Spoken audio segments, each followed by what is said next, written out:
Nas profundezas do interior de uma pequena cidade esquecida pelo tempo, ergue-se uma construção solitária que carrega em suas paredes um dos mistérios mais perturbadores já registrados. Os moradores da região a chamam de a Casa que Chorava Sangue. Situada ao final de uma estrada de terra, cercada por árvores retorcidas e campos abandonados, sua presença é imponente e opressora, como se a própria paisagem rejeitasse sua existência. O portão de ferro enferrujado range ao menor toque do vento, e as janelas, sempre escuras, parecem observar aqueles que ousam se aproximar. Não é apenas mais uma casa antiga, mas um lugar que exala uma energia estranha, pesada, quase sufocante, capaz de gelar a espinha de qualquer visitante. As primeiras histórias surgiram na década de 1970, quando a residência já estava parcialmente abandonada. Famílias que haviam tentado morar ali contavam que durante as madrugadas, um cheiro metálico forte invadia os cômodos, lembrando o odor do sangue fresco. Era um aroma tão intenso que impregnava roupas, móveis e até mesmo a pele dos moradores.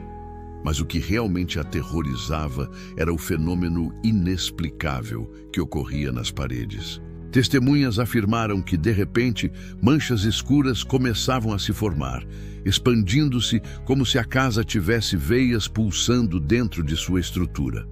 Logo em seguida, um líquido espesso e avermelhado escorria lentamente, formando rastros grotescos que pingavam até o chão. Muitos garantiam que aquilo era sangue humano. O mais inquietante era que, ao tentar limpar, o líquido simplesmente voltava horas depois, como se o próprio lugar estivesse vivo e ferido. As autoridades locais foram chamadas diversas vezes. Policiais, médicos e até religiosos compareceram para verificar os relatos. Em alguns registros, há menção a amostras coletadas do líquido misterioso. Os exames iniciais indicavam a presença de hemoglobina, confirmando que aquilo realmente possuía características semelhantes ao sangue. No entanto, os relatórios oficiais logo se tornaram inconsistentes e contraditórios. Em alguns documentos, os resultados foram alterados ou desapareceram, como se alguém tivesse interesse em abafar o caso.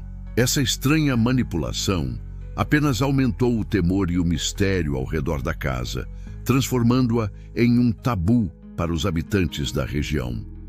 O interior da residência era tão perturbador quanto as paredes que choravam. Visitantes descrevem um silêncio sepulcral, quebrado apenas pelo gotejar constante daquele líquido sinistro.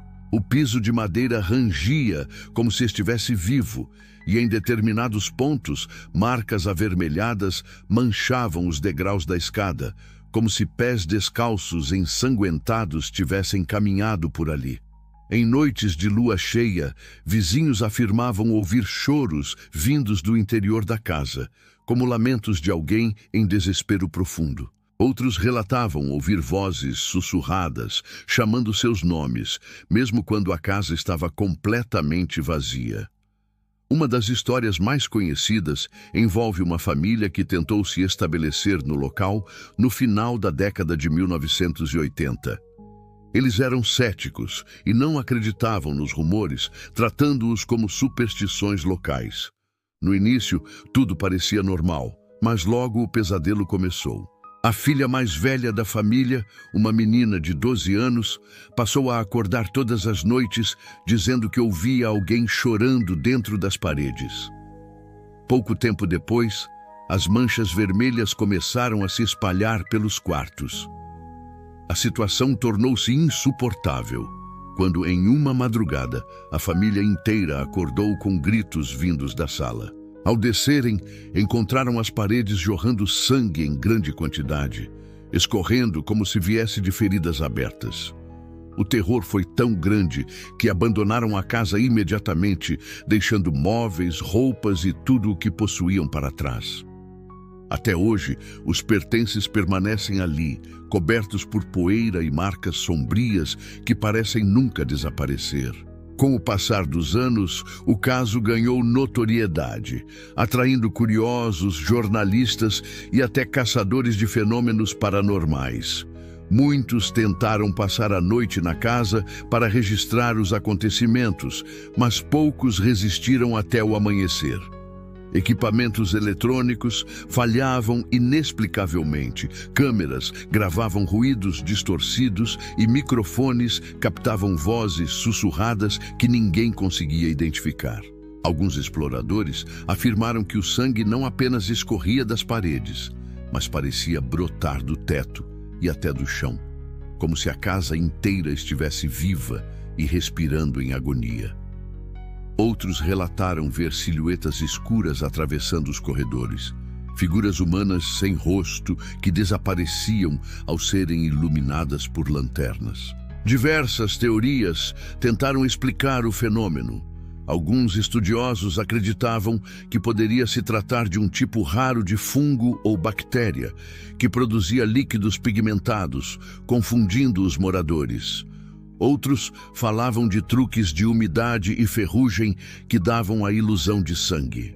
Mas nenhuma dessas explicações foi capaz de justificar os relatos detalhados, os testes laboratoriais iniciais e, principalmente, a intensidade emocional daqueles que testemunharam o fenômeno.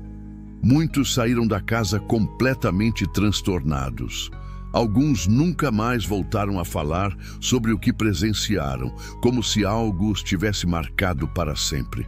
Com o tempo, a casa que chorava sangue passou a ser vista como um ponto proibido na cidade. Os mais velhos alertavam os jovens a nunca se aproximarem, pois acreditavam que a própria terra onde a casa havia sido construída estava amaldiçoada. Algumas histórias locais afirmavam que muito antes da construção, aquele terreno havia sido palco de rituais sombrios, onde sangue era oferecido como sacrifício a forças desconhecidas. Outros falavam que no século XIX, uma tragédia havia marcado o local, quando uma família inteira foi brutalmente assassinada em circunstâncias nunca esclarecidas. Seus corpos supostamente enterrados sob as fundações da residência. Verdade ou lenda, ninguém podia afirmar com certeza, mas o fato era que a casa parecia carregar em si uma dor antiga, uma ferida aberta que jamais cicatrizava. Investigações sobrenaturais se intensificaram nos anos 1990, quando equipes de caça-fantasmas levaram equipamentos mais modernos até o local. O que conseguiram registrar apenas reforçou a aura de mistério. Termômetros mostravam quedas bruscas de temperatura em certos cômodos, mesmo sem janelas ou correntes de ar. Gravadores captaram sussurros incompreensíveis, vozes que pareciam pedir ajuda ou simplesmente repetir a palavra sangue em um tom arrastado e angustiante. Mais perturbador ainda foram os relatos de pessoas que afirmaram sentir toques em seus ombros ou braços, mesmo estando completamente sozinhas dentro do quarto. Houve até quem jurasse ver mãos ensanguentadas surgindo nas paredes, como se alguém preso no interior da estrutura tentasse escapar. O fenômeno do sangue, no entanto, era o mais aterrorizante e constante. Em uma ocasião documentada, pesquisadores marcaram com tinta branca um pedaço de parede limpa e aguardaram. Horas depois, diante das câmeras, pequenas gotas vermelhas começaram a surgir por entre as frestas da tinta, até que todo o trecho ficou manchado como se respirasse.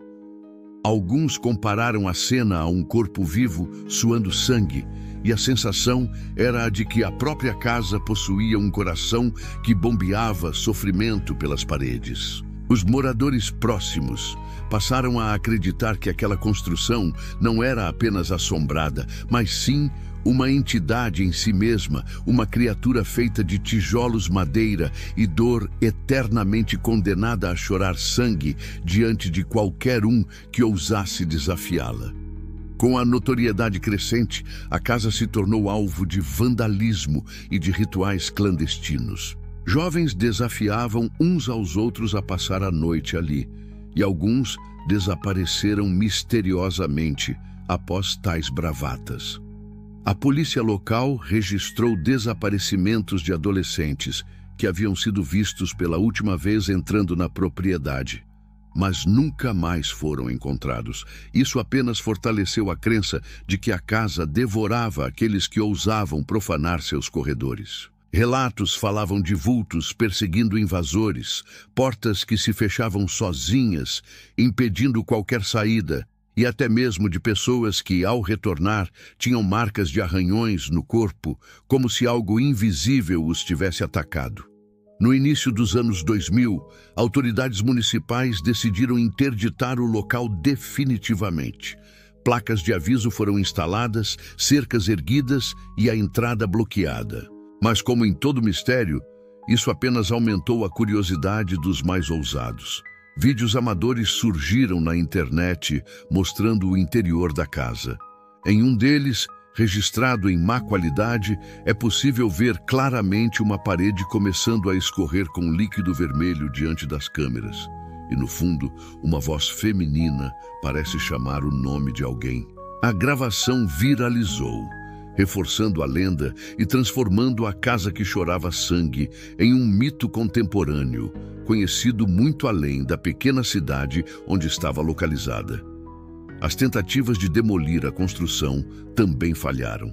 Relatos afirmam que trabalhadores contratados para derrubar a casa enfrentaram acidentes inexplicáveis. Ferramentas quebravam sem motivo aparente, máquinas paravam de funcionar e alguns operários sofreram desmaios repentinos, alegando que viam sombras os observando.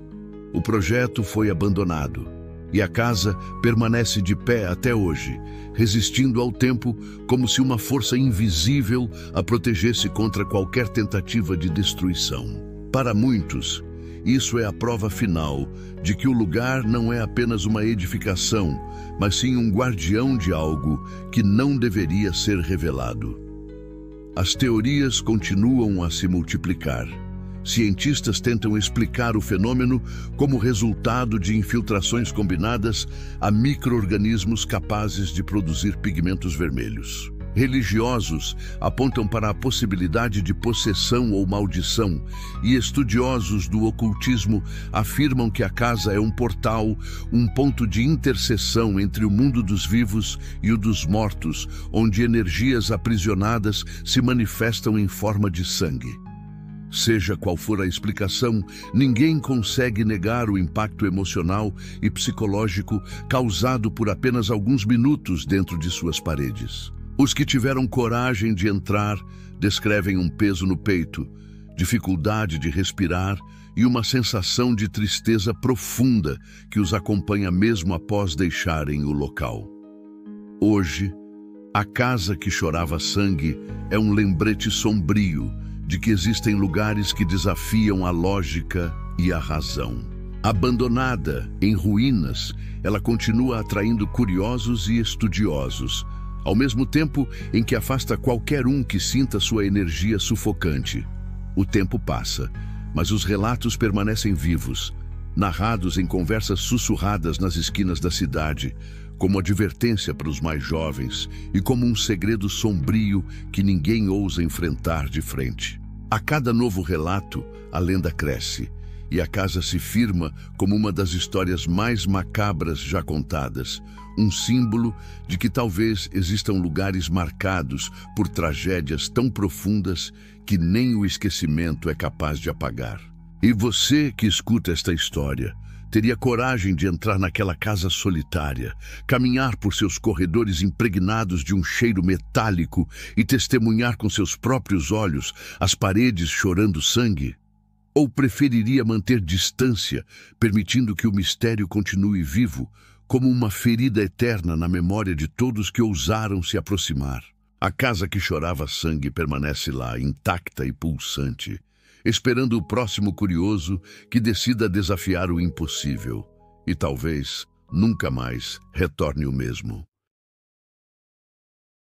Se você gostou, não esqueça de curtir, compartilhar com quem também ama terror e deixar seu comentário. Quero muito saber o que achou. E se tiver uma história assustadora, envie para mim. Quem sabe ela aparece aqui no próximo vídeo.